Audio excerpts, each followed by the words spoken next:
एक गांव में चुड़ैल का साया था। वो रूप बदलकर सुंदर लड़की बनकर लड़कों से लव लेटर लिखवाती और पढ़ने के बाद उस लड़के को मार डालती। इस वजह से गांव के जवान लड़के रात में घर से नहीं निकलते थे। एक दिन संजू, जो कि दिल्ली में रहता था, अपने मामा हिम्मत सिंह को फोन करता है और कहता है, अरे मामा जी, मैं संजू बोल रहा हूँ। दिल्ली से मैं गांव घूमने आना चाहता हूँ। अरे संजू बेटा, ये तो तुम्हारा ही घर है, जब चाहो आओ। भला ये भी कोई पूछने की बात है? जब चाहे मन करे आ जाना। ऐसा कहकर हिम्मत फोन काट देता है। तभी वहाँ उसकी पत्नी दुलारी आती है और बोलती है, अजी तुम्हारा दिमाग खराब है क्या? बेचारे को अभी बुला रहे हो?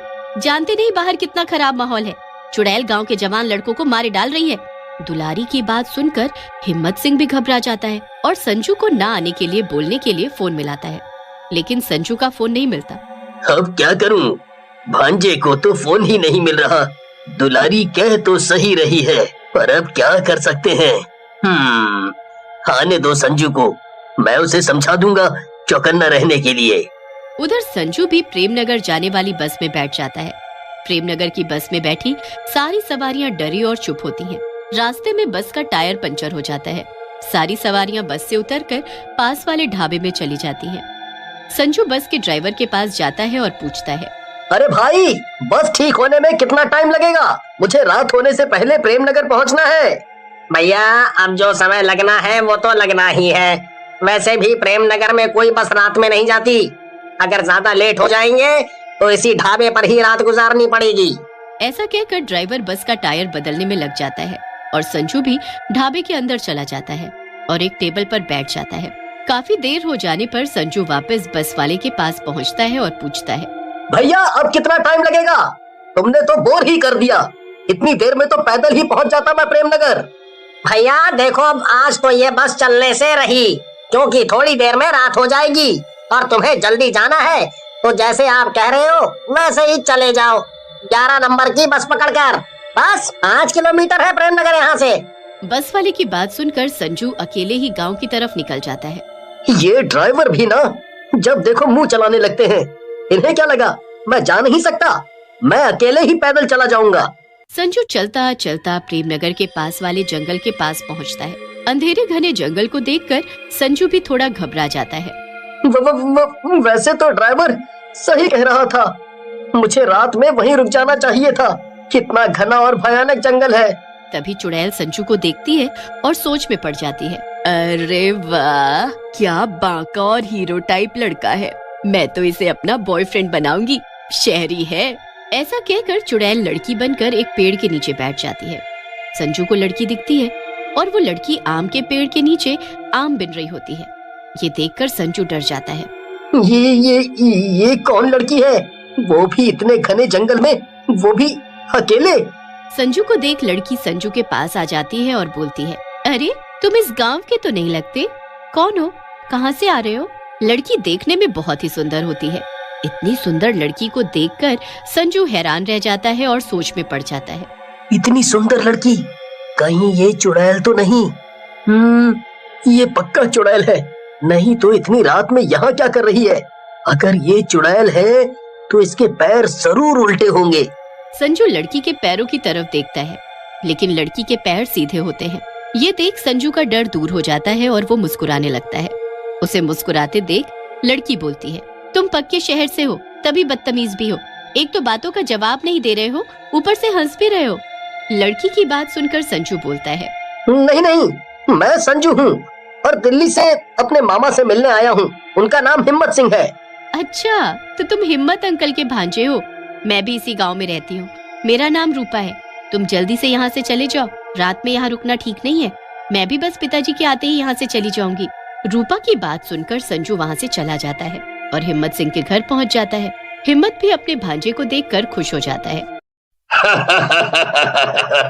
देखा भगवान, मेरे शेर जैसे भांजे को अकेले ही आ गया, वो भी रात को। वाह, बिल्कुल मेरी तरह बहादुर है मेरा भांजा। तुम तो बस अपनी शेखी हाँकने लगो जब मौका मिले तो। अरे इतनी दूर से आया है बेचारा, पहले उसे खाने तो दो कुछ। फिर संजू रोटी खाकर सो जाता है और अगले दिन रूपा की तलाश में गांव में घूमने निकलता है। रूपा उसे एक घर के बाहर खड़ी दिखती है। संजू उसके पास जाता है और बोलता है, अरे तुम तो बहुत सुंदर हो यार, रात से भी ज्यादा। संजू की बात सुनकर रूपा हंसने लगती है और बोलती है, अच्छा मैं इतनी सुंदर हूँ तो कल मेरे बारे में कुछ अच्छा सा लिख कर लाओ, मैं कल तुम्हें उसी बाग में मिलूंगी। ऐसा कहकर रूपा वहाँ से चली जाती है। संजू भी घर पर आकर पन्नों में रूपा के लिए कुछ लिखने लगता है। फिर संजू रूपा के लिए एक लव लेटर लिखकर ले जाता है और रूपा को दिखाता है। अरे वाह शहरी बाबू, तुम तो बहुत रोमांटिक हो, मजा आ गया लव लेटर पढ़कर। रूपा की बात सुनकर संजू भी खुश हो जाता है और बोलता है, चलो मेरी मेहनत सफल हो गई।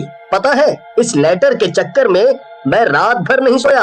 अब तुम कल लिख कर लाओ मेरे लिए। फिर संजू और रूपा वहाँ से चले जाते हैं और अगली सुबह रूपा भी संजू के लिए लेटर लिखकर लाती है और संजू को पढ़ने के लिए देती है। संजू लव लेटर पढ़ने लगता है। अरे तुमने लेटर लिखा है या मीट की दुकान का मेन्यू? ये क्या है? तेरी गर्दन हो मेरी तलवार, काट कर तेरा गला खून पीऊं मैं लाल। ये कौन लिखता है? संजू को ऐसे हंसता देख रूपा को गुस्सा आ जाता है और वो बोलती है, भला इसमें क्या गलत लिखा है? हमारा लव लेटर तो ऐसा ही होता है। अगर तुम्हें मैं पसंद नहीं तो दफा हो जाओ यहाँ से। संजू रूपा को गुस्से में देख चुप हो जाता है और रूपा को समझा बुझाकर शांत कर देता है और फिर वो दोनों वहाँ से चले जाते हैं। संजू को खुश देख हिम्मत सिंह संजू से पूछता है, क्या बात है भांजे, बहुत खुश नजर आ रहे हो, कहीं कोई लड़की का मामला तो नहीं? मामा तुम तो अंतर्यामी हो, तुम्हें कैसे पता? मुझे आपके गांव की एक लड़की पसंद आ गई है। अरे बेटा, ये कौन सी लड़की की बात कर रहा है तू?